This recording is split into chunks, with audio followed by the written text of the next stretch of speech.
And welcome to the Rugby Bits podcast. And we are going to our Rugby Europe Championship podcast mini series with our friend from Portugal, Francisco Isaac, someone that you definitely need to follow if you want to look up at what's happening in the REC and who's playing well. And obviously, if you like Portugal and Portuguese rugby, then he's the man to follow. Francisco is going to join us just to review the second round of the Rugby Europe Championship. Less crazy than the first. Results that are a lot more according to the form book.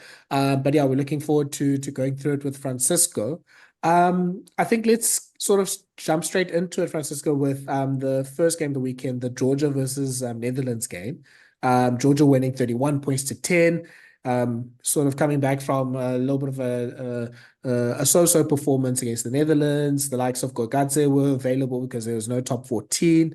So yeah, how did you see this game? Is there some improvements that are happening? I know the first half they didn't really do much, and they went a bit crazy in the second half and scored a lot of points. Yeah, hello everyone. Thank you for having me here again, Thala and Shaun. Yeah, Georgia, first half, in the first 20 minutes, the Dutch did quite well and were even in the lead by 3 points.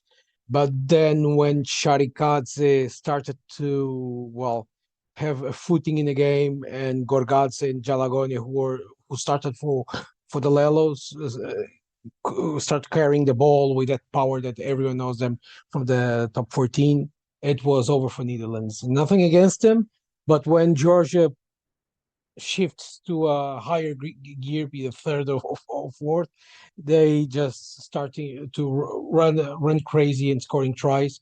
And I think the problem for Georgia, and there was a problem for me, it's the sometimes they misfire some good attacking runs. For example, they had 3 mauls that never transformed into points. When they fell into the try area, someone was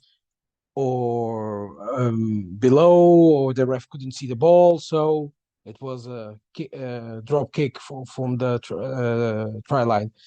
And that's the biggest takeaway or biggest problem for Georgia. But when they want, they can score any try. There were glimpses of that Georgia from 2022 that dominated, not only the REC, but defeated Italy and Wales.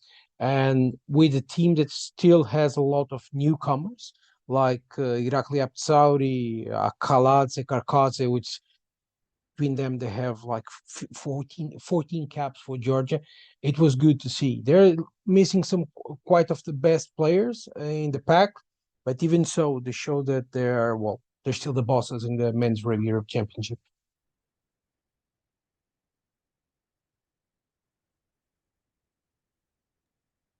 Charlie, you're on mute, mate. Of course I am. There it is. I'm rusty on Zoom, but yeah, I think also it's gonna be interesting to see like how Cockrell does manage. I mean, that's the one disadvantage that Cockrell has with not being in sort of this coaching a team like Georgia is now, sort of the in and out of players, how to deal with that while trying to implement your game plan. That's going to be, I think, a big challenge for him. And for Netherlands on their side, did they play as expected? Is there a bit of improvement from last week? How do you think they did? Well, there was a bit of improvement. I cannot say that there isn't any improvement in the team. And in the first 20 minutes, they were good enough to stop some of the how can I say, the trampling that Georgia want to apply to the game. But I was going to say, but the problem with here in the Netherlands is when they start conceding too many penalties, so indiscipline, they just go back and start to even go further back until they concede a try. And that was the problem the last 10, 15 minutes with Georgia. When you have a team like the Lelos or the Lobos from 2023 to 2022 that, smell blood, I think the Dutch are not there still to stop the team from those type of teams to just eviscerate them. And that was the biggest problem for them, because they tackle good. The defense has a good display. They are quick enough to get back on their feet and resupply the line. They're good in all of these departments, but in discipline and well, their pack is still not there. Even with Robbie Coetzee, who played for the Lions, and well, when it was that almost golden dynasty for the Lions in Super Area, Robbie Coetzee, I think he was the third hooker for the Lions at the time, behind Max. And he did play. He was first stroke second choice for a while, if I'm not mistaken. Yeah, before Marks came onto the scene. Yeah, and so he's now playing for the Netherlands, and it's incredibly important. Like a guy like him brought so not only experience but excellence to the front row, because he knows how to work well and to make the team more cohesive. The problem is that he's not that quick anymore as a player, and so other guys in the team have to step up. But Netherlands is getting there. I can't say they will go to the next World Cup or going to be a menace for Romania, Georgia, Portugal, Spain. But let's see what happens, because when they have all their best units, and like Coetzee or Linden, who was playing for Juan, they couldn't come in. They are a good side. They're improving, but still there's some areas of the game that they haven't evolved as Lynn Jones wanted. Yeah. Okay, I think let's go to the next match, which is Romania beating Belgium. So Belgium coming a little bit back to earth after their big win against Georgia the last week, but still, it seems like from all reports, played quite well against Romania and were competitive. But Romania winning that game 33-18. How, Francisco, do you see it in the same way? Belgium was, even though they were beaten by 15 points, still played really well against obviously also a pretty good Romanian team. Yeah, I don't want to correct you, but let me just say something to the people at home that are not familiar. Please do correct me. They're missing before the game. They were already missing 20 players, players that could be starters and as replacements. After the game, they lost even more free players. Dragosher, the game had to be stopped because he had a very bad concussion to the point he went to the hospital. Mihai Grauer broke his foot, if I'm not wrong, and another player that I'm forgetting who was it also got injured. And before the match, Gabriel Pop also got injured. So Romania, even with a severely depleted team, was able to overcome a good Belgium side, because they were on the lead when they still in the first half of the first half. And after that, you could see that Romania started to excel in every area. Like, for example, I have here the stats in the lineout. They didn't miss one throw, for example. They won 3 of the Belgian lineouts. In the scrum, they won all of their scrums and forced 2 penalties in the Belgian side. So even we're not having some of the biggest stars like Marius Simonescu, Cristian Chirica, Popopoia who got injured, Jason Tomani, Hinckley Valvasa, etc., Taylor Gontignac, they still excelled. And in the final 15 minutes, if you don't have time to watch the full game, just watch the final 15, because Romania was playing with 13 players against Belgium, and the Belgians scored a try, but after that, it was all Romania. It's incredible what David Gerrard is basically doing with his sides. And I fear for the other nations, not Georgia, but for Portugal and Spain and Netherlands, when Romania has their full roster available to play. Might not be this season, but in 2025, they will have their best sides. That's incredible. I didn't realize they were missing so many players, but that is wild. Obviously, Belgium playing great rugby and kind of in the mix on a high from last week, and up against Romania, who have lost so many players. You would assume, I mean, I would have looked at that and thought Belgium were going to sneak another one, but that's incredible. Yeah, it's for me. It's it isn't spectacular Romania's type of game. It isn't. You don't have the same flair as Portugal or Georgia or Spain now, because Spain, we'll talk about it later on. But they are ruthless. That physicality that we didn't see in the World Cup is starting to rekindle in this Men's Rugby Europe Championship this season, and that might be the what it takes them to the next World Cup. I don't know how it will end, because we don't know how the full potential of a team will go. Portugal now is like a bit, how you say it, is not, it's like 50%, but maybe next season with the head coach that knows the players, know how to build a steady or a very good game plan, Portugal might go to 100%. But for now, I think Romania is a promising side, even with a lot of injuries.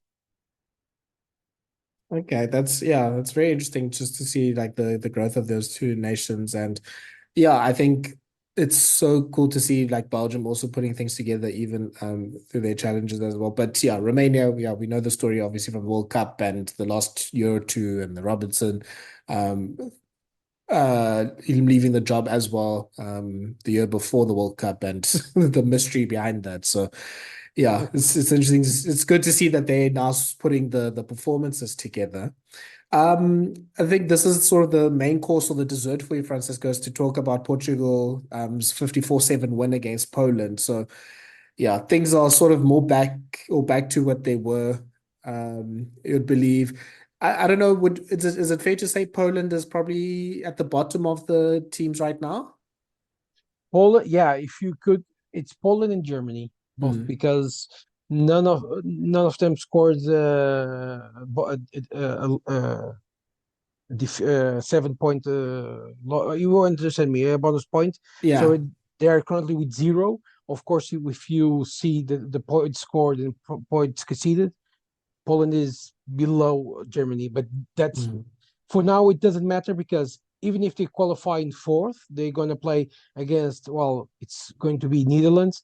What they need is Belgium to do well, to not go to the top 4 semifinals. If Belgium lands a place in the top 4, Poland might be already relegated. And yeah, I have a quick one. Sorry, Thala. The only thing I really want to talk about is there were 2 red cards in the 44th minute. Can you break that down for us? Totally want to know about this.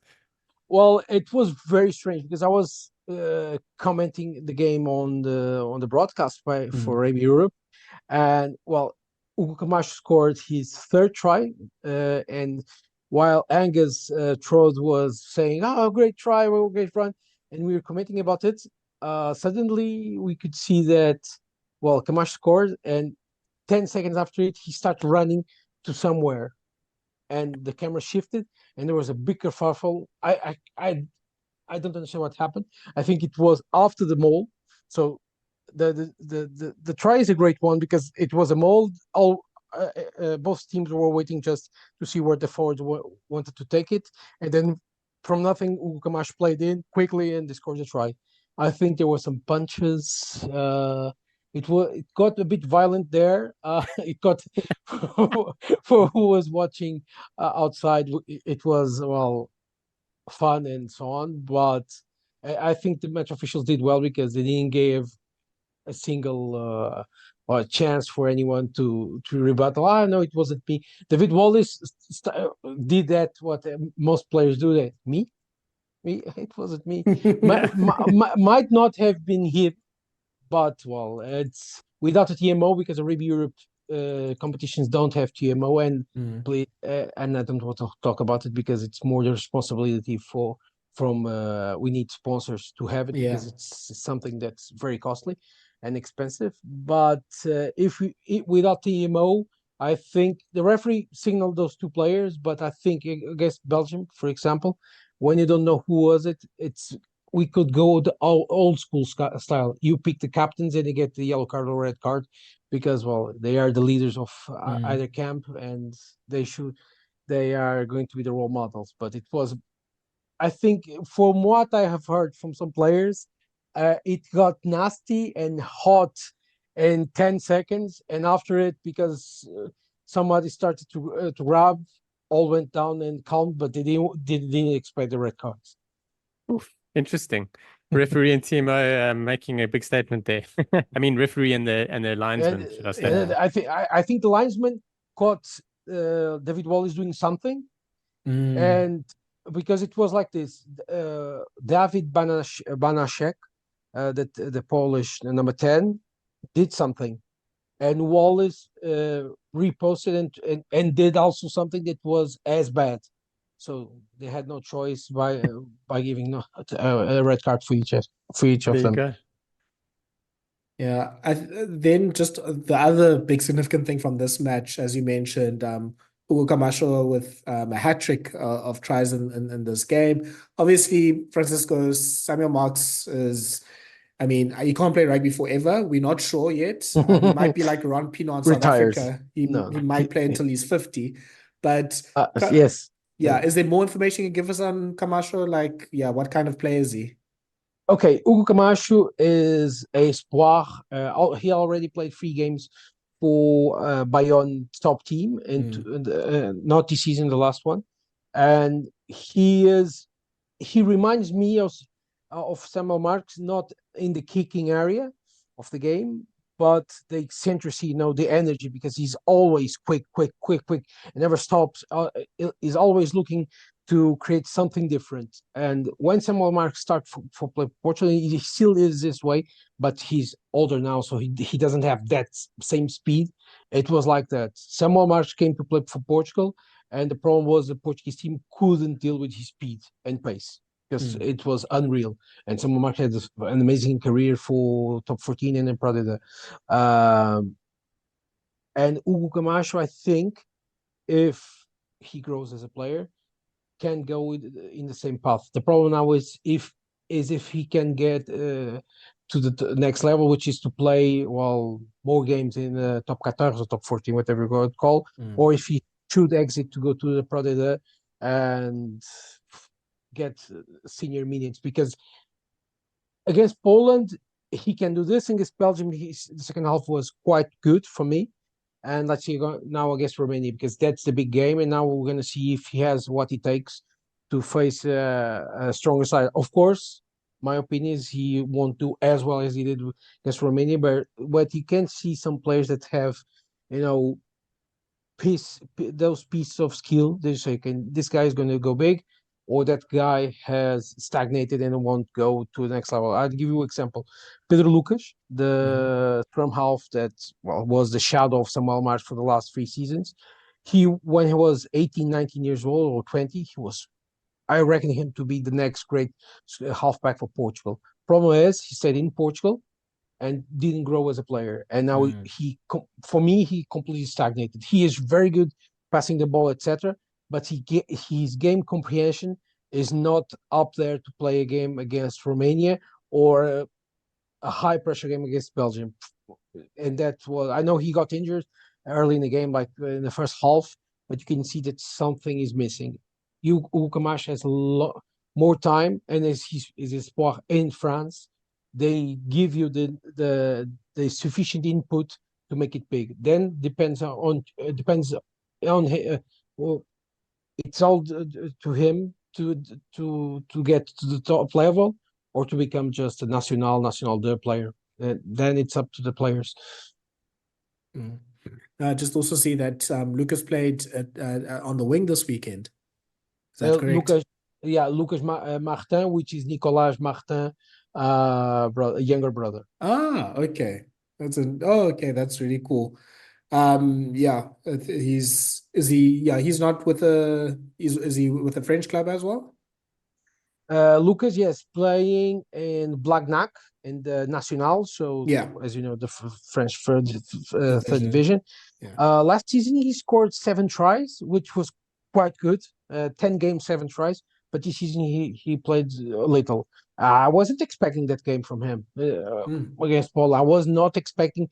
He was like he is. I think he can be the type of player that even in having 2 caps or 3 caps, he still will do well, because he feels so at ease and comfortable getting inside of the team, that he will do well.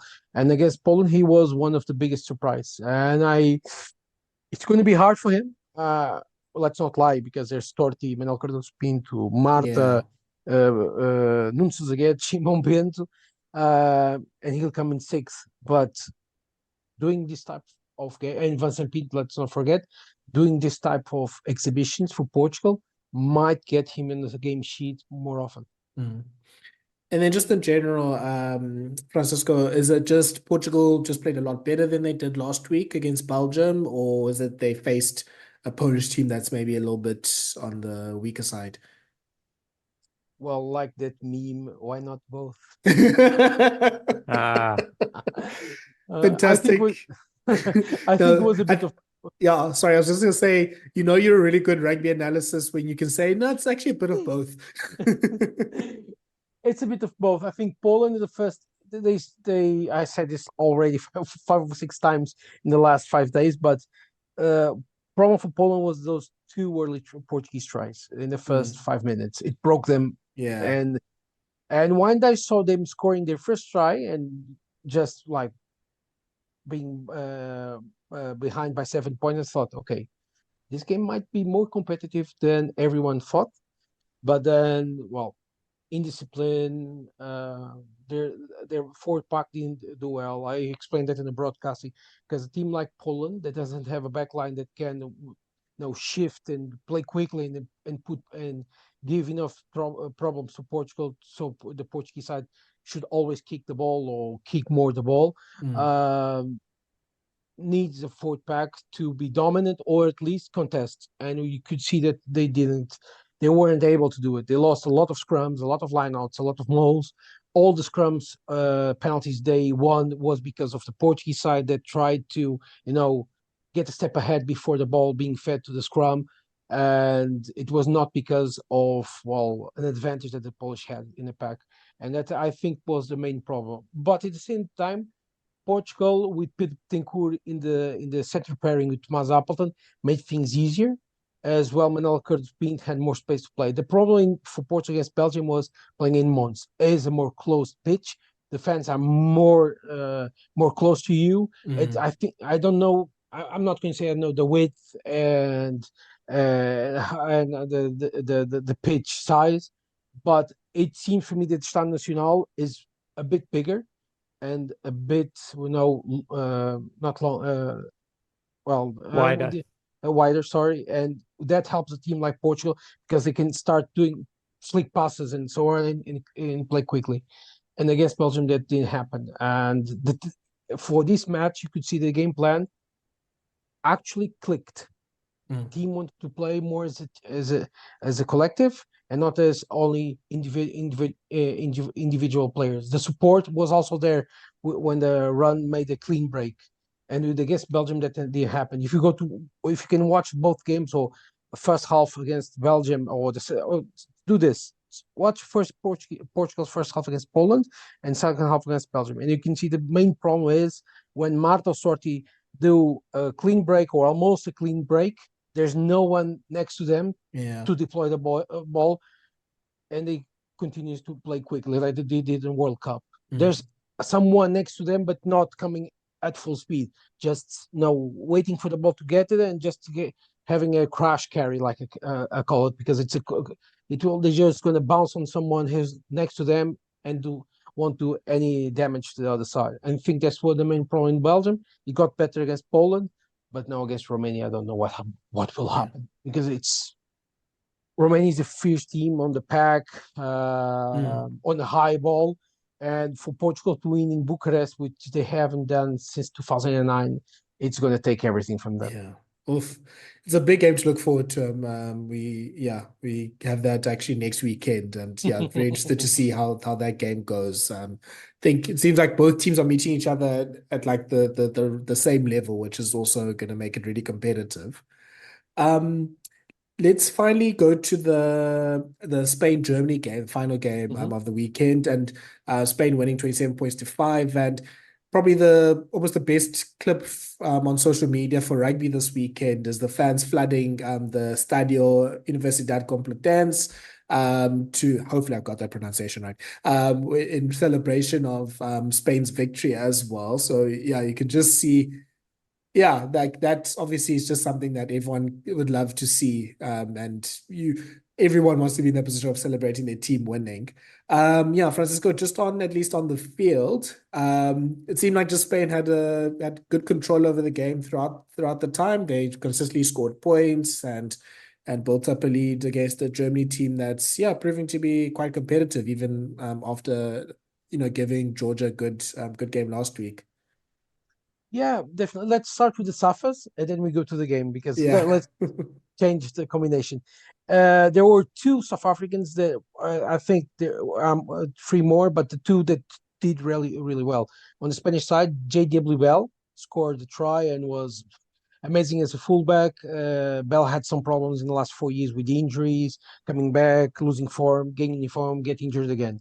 But now he seems he's on a good momentum and a good and riding a good wave, and he was perfect for Spain. That outside back, with him as a fullback, Martiniano, Kian in one wing, and Alberto Carmona in the other, worked really well. And I think you could see that that experience that a South African fullback can bring to a game can work like golden well for Spain, because it's not only the kicking, it's the knowledge how to, well, he comes back, I go up, we need to shift here, we go now for kicking chase, now it's weight, etc. And Bale was perfect. On the German side, we had another Safa, one of the guys that, well, he's a friend of mine and I like him a lot, Sebastian Ferreira, who plays for Nottingham. And Sebastian was, I think he told me in an interview for Talking Review it might be his last season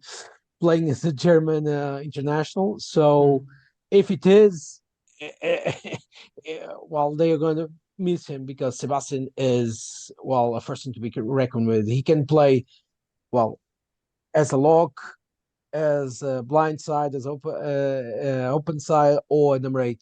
And he did quite well. 6 tackles and he missed one, 2 turnovers, 1 line out steal.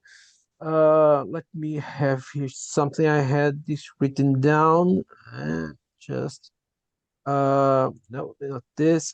Here, exactly. 10 carries. So he was massive for Germany. At one point, and we know that Spain got the bonus point in the end, but I think in the first half, and I think Spain deserved to win by the margin they had, you could see that Germany have something brewing up. They have 2 problems.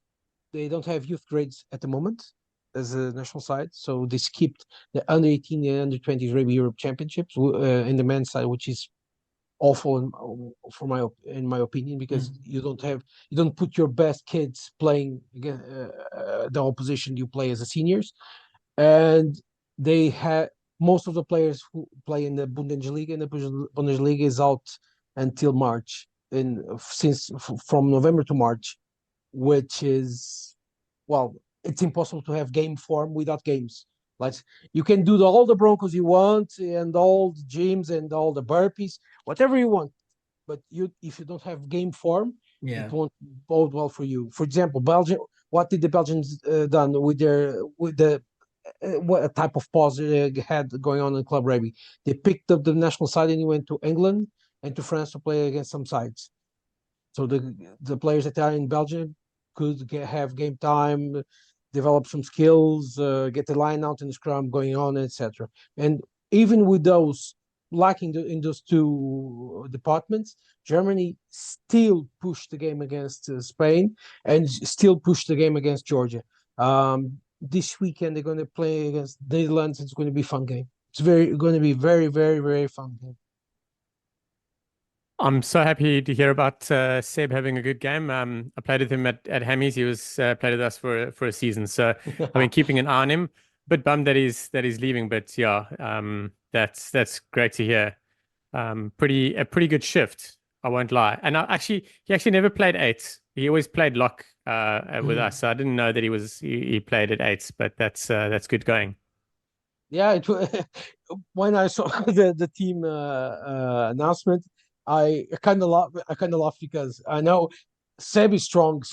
I played with Seb in San Miguel for one season, and I loved playing with him, not against him. Yeah. So when training, we do free to tackle or game opposition, but after scrum, Seb is not. It's not one player that you want to to juggle with because he gonna trample you. He can hurt. I was tackled once by him. It was like I flew. I remember I'm heavy. I don't know how to put my weight in the tackle, but he just came and was like a tray. I never felt that in my life. Well, once against a Fijian, but Fijians are built Different. different. But Seb came and it was like, "Pah!" And I went to the ground and said, "Oh, you owe me a dinner," because he's a chef. As you know, he did culinary school. He's the culinary university in Nottingham, and well, he's a one of a kind. And I think their objective is to get, well, Germany not going to fight for relegation.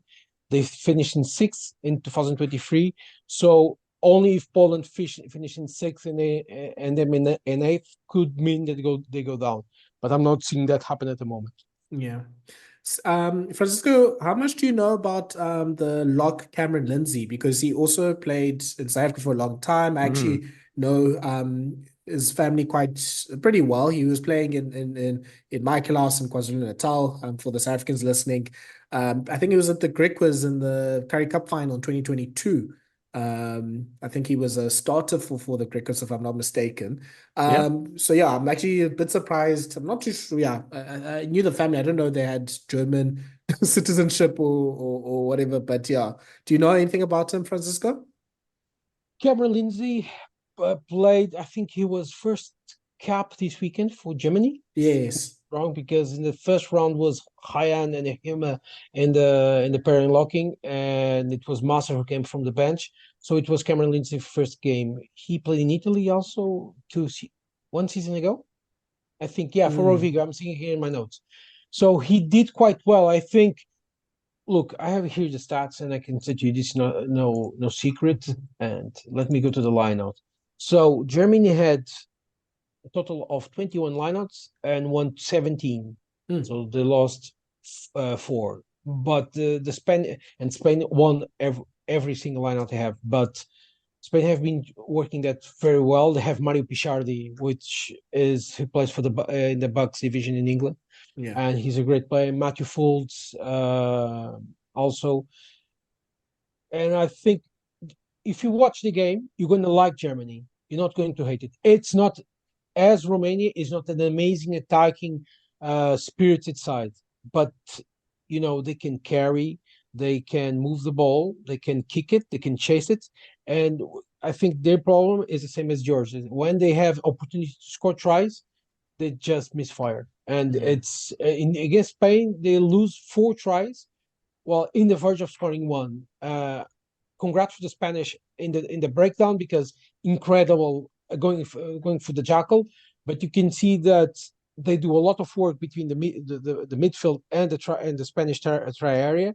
And they start losing stamina, flair, and when they get 5 meters short, you can see that something it's not coming up, and they lose that momentum. And that's a problem for Germany for the future. I know it's impossible to play rugby in Germany between November and March because of the ice, snow, everything gets cold and rocky, and that's why when it comes to men's rugby Europe Championship, their teams don't do as well, and they don't have a lot of players playing outside of Germany. They have Sebastian in Nottingham in the Championship.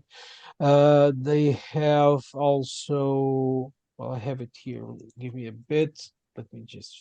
Yeah, exactly. They have also Eric Marks, who playing in Van in Port de Deux, Michael Heemer in Nacional, and 2 guys from the British Army. And Mika Tuminev, who's in Nacional also for Sarkay and Rier. It's so 4 players in a 30-man call-up. It's not sufficient. And well, that was their main problem, and it's going to be the main problem. I'm very curious to see against Netherlands. I'm very curious to see, because if they defeat the Dutch, it throws the narrative that the Dutch are growing to the bin. If the Netherlands have to beat Germany, they don't have no. I write for Review Europe, and I hope people don't get mad with me, but after all the promise and all the build up, they are the favorites for this game, and they can't say they aren't, because they have everything working for them. But you go to see it, you watch Germany play, and it's impossible to not be inspired for them. Basically, that game against Georgia, I was like shocked. I I was not expecting what I saw. I know a lot of things went there to them. The pitch was not good enough to play. You could see that was bumpy, so heavy for a back line like Georgia likes to play with speed. It's horrible. But even so, the Germans played well against Georgia. You're not expecting that, and let's see what happens this weekend. Yeah, so there's two big matches I think we could look forward to with Germany, Netherlands, like you said, Portugal and and Romania also looking playing this weekend. I mean, Georgia, Spain also would be I think a pretty big game. I think obviously both teams playing in quite well. Spain's in really good form. Georgia obviously building back from that loss, and they played really well this weekend. So that's also going to be very exciting. Yeah, I think all the games from this weekend is going to be very exciting. For example, if Portugal loses against Romania, they're still in second. So Belgium must win against Poland. If they lose, okay, a draw puts them over the finishing line, but they can't lose against Poland. So I think the Polish will be in a better position to make an upset, because well, they're in last. They can still go in third place, but it's the Belgium who have all the pressure in their shoulders. Romania. Oh, sorry, Sal. No, I was just gonna clarify, is relegation based on, it's not just based on this year's, based also on last year's finish, right? Exactly. Okay. So last year it was from last to first: Poland, Belgium, Germany, Netherlands, Spain, Romania, Portugal, Georgia. So Poland needs to be in the top two going to the goal. I call them the golden semifinals, and the bottom two of each pool goes to the let's call it the ranking semifinals. And Poland needs minimum that Belgium goes to fight with them for the 7th relegation spots. If Poland finish in 8th and Belgium in 7th, Poland is relegated. If Belgium finish in 8th and Poland in 7th, I don't know. I think it's the points scored in 2 seasons. But if Belgium finish, let's say, in 4th or 5th, and Poland finish in 7th, it's done. So it's complicated. It's good because everything counts. You can't have a bad season. And I'm not going to share any what will happen for next season, because I know the format is going to be the same, but we don't know if the pools are going to be the same. So no team can take their foot from the pedal, because you might have a very bad surprise come next season. And next season, I think, well, it's already counted for the next World Cup, so it's going to be massive. Yeah, we'll have to see. Francisco, let's finish up on your player of the weekend. If there's a few you want to shout out, you're welcome to. But the player that stood out for you in the second round of games. Well, I would say it's complicated, because there were a lot of players that I really enjoyed watching this weekend. I would say you had like Portugal. You had Hugo Camacho scored a hat trick, and Pedro Bentancur, which he was truly amazing for Portugal. But let me check something in Georgia, because Luka Matkava didn't have a great game, but again, Merab Sharikadze was astonishing. Like he might not have those like 100 meters, one on 3 tries and 2 tries or 2 tries, but he's the glue on the Georgian side. He's like, you cannot not have him in the pitch, because without him, you lose leadership, you lose the guy that sometimes covers as a fly half or fullback, whatever.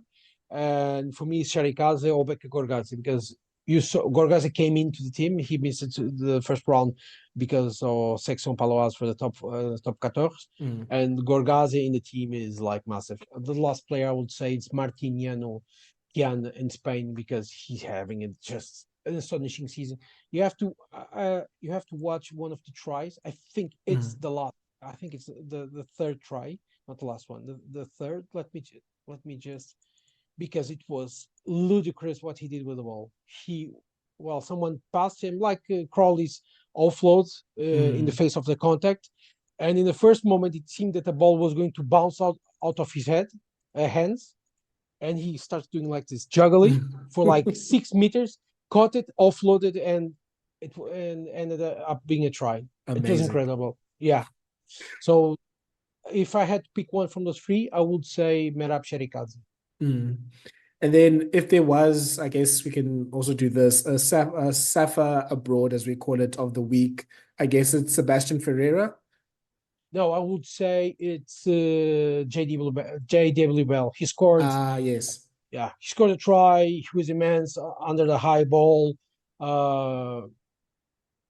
He scored the last try against for Spain. He has been having a massive season, and I cannot not pick him as a Safa of the weekend. I love Sebastian. Sebastian is amazing and truly great player for Germany, but Bell is inspiring.